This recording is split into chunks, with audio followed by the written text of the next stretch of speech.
Rapport tal-Awditur Ġenerali analizza l-irregolaritajiet fl-infiq ta' fondi Ewropej, partikolarment dawk magħrufa bħala fondi strutturali. Dan fil-perjodu ta' bejn l-2010 u l-2013.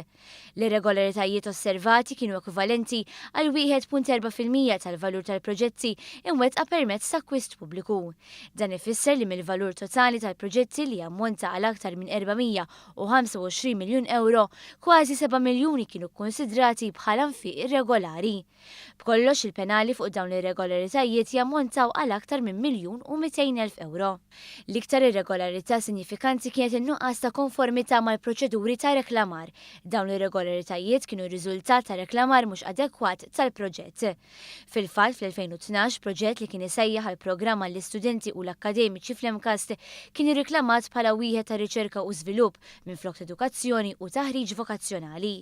Il-penali fuq dan il-proġett laħaq kważi il-miljun euro li huwa ekwivalenti għal 25% tal-valur tal-proġett. Skont ir-rapport tal-Awditur Ġenerali, din kienet l-akbar irregolarità li kienu verifikati f'dan ir-rapport.